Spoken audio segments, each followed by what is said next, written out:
Bonjour et bienvenue sur le plateau du deuxième forum Smart City organisé par La Tribune dans les locaux de Bordeaux Métropole. Nous recevons Richard Dumière qui est directeur commercial MAP, c'est-à-dire contenu cartographique de TomTom. Est-ce que vous nous rappelez, Richard, TomTom, c'est quoi comme groupe, qu'est-ce qu'ils font et Voilà, alors, TomTom, c'est une société qui est née il y a une vingtaine d'années et qui aujourd'hui est divisée en quatre divisions. Le siège est en Hollande, hein, je crois. Le siège est en Hollande, oui, c'est une société hollandaise, absolument. Environ 1 milliard d'euros de chiffre d'affaires, environ 4300 personnes qui travaillent un petit peu partout dans le monde, dont une centaine en France. Et donc il y a 4 divisions. La première, c'est ce que tout le monde connaît. TomTom, ce sont les GPS. Ouais. Donc l'univers consommateur, les outils que vous allez pouvoir acheter chez Darty ou la Fnac. Donc les GPS et plus récemment les montres aussi, les Sport Watch, comme on les appelle. Et puis encore plus récemment, des caméras que l'on peut utiliser un petit peu à l'image de ce que font GoPro, qui est un des leaders dans le domaine. Caméra très portable. Très innovante et j'espère avec un beau succès à venir. Donc ça, c'est la première division. La deuxième division, c'est tout ce qui touche autour de ce qu'on appelle l'automotive. Donc c'est plutôt la navigation, mais en première monte.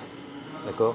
En première monte, on est dans le secteur automobile. On est dans le secteur automobile, qui est un secteur bien particulier, où lorsqu'on doit être intégré en première monte, donc c'est d'abord des process qui sont très longs. D'accord. La troisième division, c'est une qui s'appelle TomTom Telematics. Et donc là, nous sommes le premier acteur en Europe sur le domaine de la gestion de flotte de véhicules. D'accord. De la camionnette au camion, on va dire.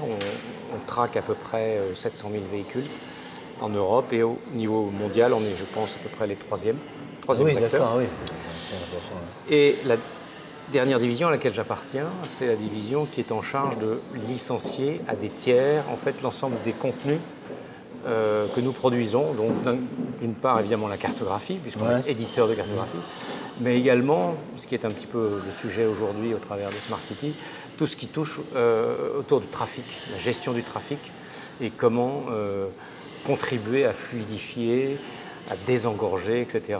L'aspect route.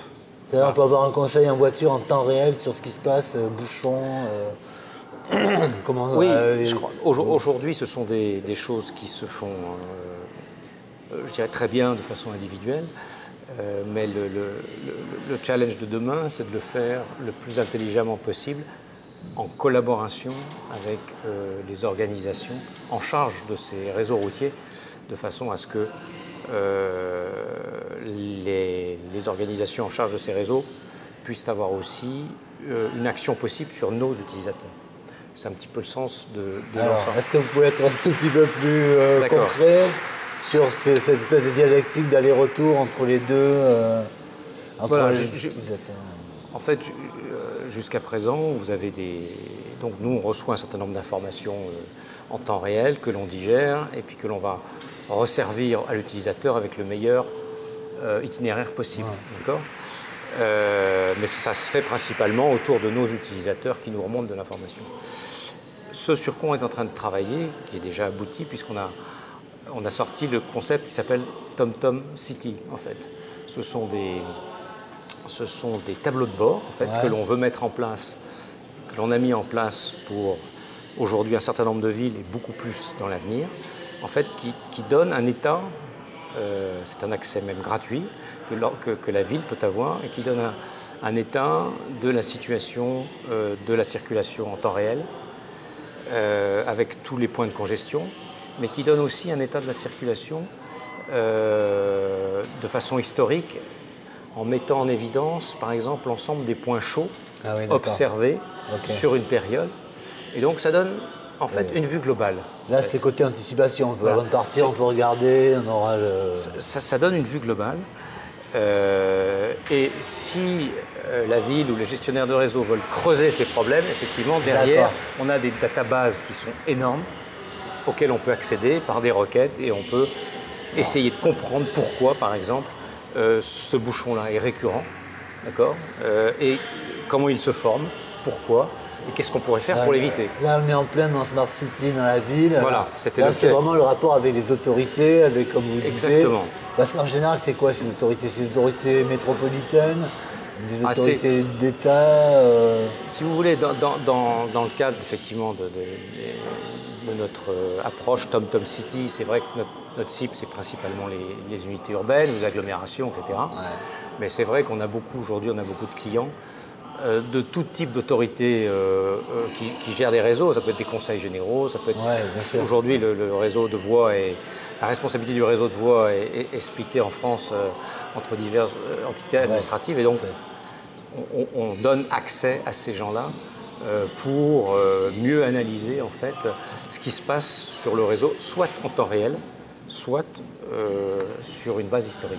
Donc en tant que directeur commercial, vous faites un peu la tournée, j'allais dire des popotes, pour aller expliquer ce que vous apportez, ce que vous pouvez apporter aux collectivités en termes d'intelligence en fait sur la circulation. Et avec le concept de TomTom City, on va... notre conviction, c'est que, in fine, la gestion du réseau routier, il doit être complètement maîtrisé par les autorités administratives qui en ont la charge. Mais c'est compliqué, parce qu'il y a beaucoup de sources aujourd'hui. C'est un peu le cas, c'est un peu le cas, c'est partiellement le cas, parce qu'il y a beaucoup de sources externes aussi qui donnent l'état du trafic. Donc, au travers de TomTom City, ce que nous avons décidé de faire, c'est de donner, à travers des outils que l'on met à disposition des villes, la possibilité à ces villes, dans le cas, par exemple, d'événements impromptus, une catastrophe ou une route qui doit être fermée immédiatement pour telle ou telle raison, un événement, pourquoi pas, footballistique et auquel cas on va baliser les routes, donner la possibilité aux villes et aux gestionnaires de réseau de nous envoyer, avec les bons outils, instantanément l'information qui va être intégrée, nous, directement, dans notre système, de façon à ce que tous les gens qui circulent en voiture avec nos systèmes soient informés que cette route-là, elle est fermée.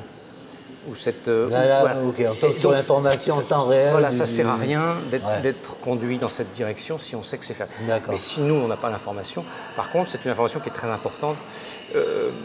Monsieur Fontaine de la ville ce matin citait quelque chose de tout à fait intéressant, c'est qu'à Bordeaux, il y a le pont Chaban-Delmas qui se lève, je crois, pendant des périodes de 2 heures, 80-90 fois dans l'année. Mais on a du mal à prévoir, en fait, quand précisément. On ne peut pas le programmer parce que c'est voilà. Et donc, ce type d'outil leur permettra déjà à tous nos utilisateurs de ne pas être dirigés vers le pont Chaban-Delmas quand il est ouvert, parce que de toute façon, ça ne fait qu'encourager les congestions. Donc là, ça va arriver quoi? Sur smartphone? Ça va arriver sur... ensuite, oui, mais nos utilisateurs, ils sont soit sur un GPS nomade qu'ils ont acheté, soit sur un système qui est, par exemple, dans les Renault, et maintenant, bientôt, en ce moment, chez PSA, c'est en train de sortir, la navigation, les outils de navigation prééquipés dans le véhicule sont du TomTom. Sur smartphone, vous l'avez cité. Donc, en fait, il y a une large panel de possibilités d'avoir l'information. Alors bon, on le devine un peu, même si on est un peu branché sur une ITS, le salon sur les transports, il y a le cap de la voiture autonome, en fait, qui est probablement le prochain grand cap à passer. C'est pas non plus du nougat, entre guillemets, mais enfin, vous êtes en plein là-dessus, quoi, grosso modo. On y travaille très activement. Donc on a des partenariats aujourd'hui qui sont en place avec des grands équipementiers européens et des grandes marques de constructeurs pour tester toutes ces choses-là.